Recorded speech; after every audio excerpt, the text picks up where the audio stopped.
Good morning, Year 9. Sorry it has taken me a couple of days to get this video made for you with the answers to the work from Thursday. I'm currently in school on Fridays and Mondays, and that means that I'm not getting much caught up at the weekend, but I'm trying my best to stay on top of it for you. So today's lesson was about the digestive system and about the different parts of the digestive system. So I asked you to write down as many parts as you could remember. So if you, lots of you gave this a really good go. If we work from the top, we've got the salivary gland. You might have included the tongue, which helps to break down the food mechanically, the gullet or the esophagus, the stomach, the liver, the gallbladder, pancreas, small intestines, large intestines, rectum, anus. Okay, so the next few slides we're giving you new information, and I did ask you to highlight the words. This is really helpful for me because then I know which words you need help with, and whether it's common words that come across lots of subjects or whether it's just the biology language that's a bit more difficult. So this slide was telling you that enzymes are very important in the digestive system, and we will look at them in future lessons, but we had already had a few lessons about enzymes. So enzymes are proteins in the body. They're called biological catalysts. So biological just means it's kind of made in a living thing. And a catalyst is something that's going to speed up a reaction. So an enzyme is a biological catalyst that will speed up a reaction. When you swallow food, it starts to move down a long tube called the alimentary canal. So basically, your entire digestive system is one long tube that runs from your mouth to your anus. And we call this tube the alimentary canal. Okay? And it moves food along by squeezing it in a movement called peristalsis. Peristalsis is just like a wave of muscle movement. So if you've ever seen a snake trying to slither along the ground, you can see that its muscles move, like shimmer down its body. And that's kind of the same thing. The muscles at the top of your throat will squeeze first, and that will push the food below it down. And then that wave will just keep moving down until the food pushes all the way through. Okay, I should just also go back to this and say that I have noticed, I've realised, because obviously I'm new to this home learning as well, that if I let you draw on the slide, you can't click the video link. So I will work on that for future lessons just to make sure. I did, for this lesson, put the video links in the comment section below the assignment, so you should still have been able to watch them. Okay.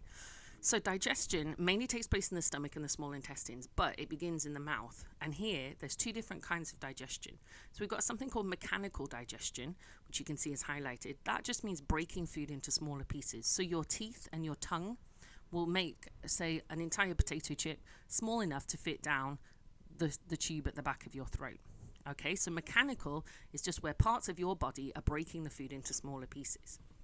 Chemical digestion is where some sort of enzyme, some sort of chemical is then breaking the food into different chemicals. So for example, if you eat a crisp that's made of starch, a chemical will break that starch down into glucose. Okay, after you've swallowed the food, it will pass down the esophagus into your stomach. And here again, there's mechanical digestion. So your stomach has got very, very strong muscles that will mix up the food and churn the food with something called gastric juices. So this is just, gastric is to do with kind of your stomach and your intestines. So it's just liquids that are released in your stomach, and it's just clumped together and called gastric juices. So these ooze from tiny glands in the stomach, and they contain enzymes and hydrochloric acid that will kill bacteria if there was any bacteria in your food. So again, I realized if you click this video, it wouldn't play, but the link was in the comments. Now, your stomach is an organ. So you remember a few lessons ago, we learned about cells making tissues, tissues making organs, and organs making organ systems. So the stomach is classed as an organ because it's made of several tissues. And we gave you some examples of the different tissues and what they do to help this organ work together for its job. So muscular tissues will squeeze and churn the food around. Nervous tissues made from nerve cells will coordinate the muscular contractions. So it will send the impulses to the right parts of the muscles to make them churn that food up. Glandular tissue is something that will produce liquids. So it will secrete the enzymes, it will make the hydrochloric acid and any slimy mucus that's there to protect parts of your stomach. And then you have epithelial epithelial tissue, which just covers the outside and inside of the stomach. So it's basically like your skin on the outside of your body is an epithelial tissue, and it just kind of holds the organ together.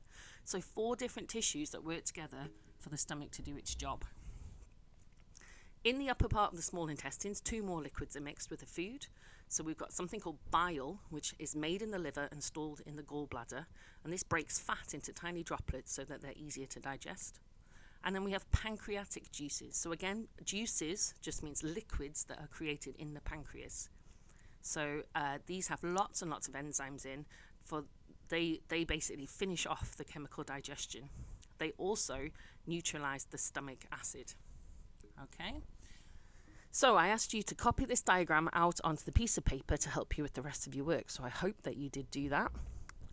And I also asked you to copy this out to help you with the rest of your work. Okay, this slide is about the features that the small intestine has that makes it really great at absorbing food. So its job is to absorb food and get that food then around our body so that we can use it. So it's very thin. That means that it's easy for molecules to diffuse through it. It's very long, so there's plenty of time for absorption of soluble molecules. So they don't all have to be absorbed at once. There's time for the food to move through the intestines, and it's like a slow release of those nutrients. They have small projections called villi with tiny projections that are called microvilli, and these increase the surface area. If you have a larger surface area, then you can absorb more nutrients within the same amount of time, and that means that you will speed up your kind of rate of absorption then.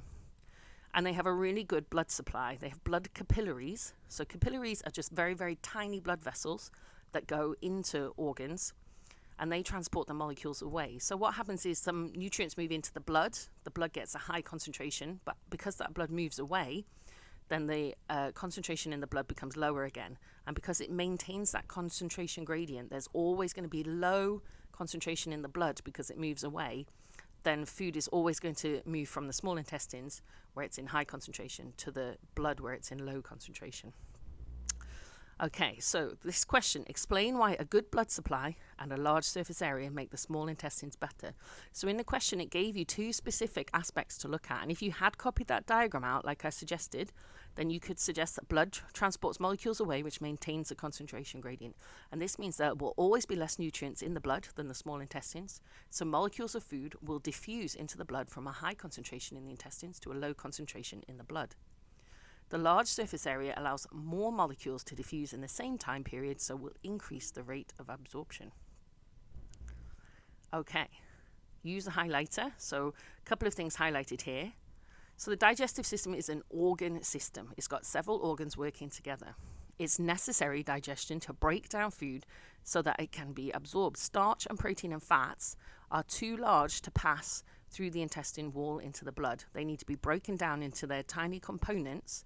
It's like a Lego castle needs to be taken down to put back in the box. You have to put every individual piece through, otherwise you won't be able to close the box. Okay? And mechanical or physical digestion is the physical breaking up of food into smaller pieces. I mentioned this earlier. It happens in the mouth and the stomach. Chemical digestion is the breakdown of food into smaller molecules using chemicals. So the enzyme is the chemical, is breaking the chemical from one type of chemical into another chemical. So a few questions about what we've learned, and if you drew the diagrams, you should be able to do all of these quite easily. Label this diagram. So at the top, you've got your esophagus. Then in the middle there, you've got your small intestine. So if you look at the picture, you can see the small intestines is smaller than the large intestines. And then you've got the large intestines. Okay, which of the following statements best describe the digestive system? So a couple of slides ago, I said it is an organ system in which several organs work together. So you should have chosen A. Fill in the missing words using the typing button. So digestion is necessary to break down food so it can be absorbed and used by the body. Fill in the missing words. I've skipped this one, but I can tell you the answers. Physical digestion is the physical breaking up of food into smaller pieces. Chemical digestion is the breakdown of food into small molecules by enzymes so they can be absorbed by the blood. Which of these is not a type of tissue found in the stomach? So if you had made a note of those 4 names, that would be easy. But also, if you just look at the word, absorption means kind of soaking up, so it isn't a type of tissue anyway, so you should have chosen absorption. And what is the definition of an enzyme? So enzymes are biological catalysts. A catalyst is something that speeds up a chemical reaction without being changed or used up in the reaction. Okay, so pretend that your friend was absent from class today. Write a summary of what we did. So we covered quite a few things in this lesson. Parts of the digestive system, the tissues of the stomach, the adaptations of the small intestines that make it good at absorbing nutrients. We talked about the difference between physical and chemical digestion, and we recapped what an enzyme was. Until the next lesson, see you.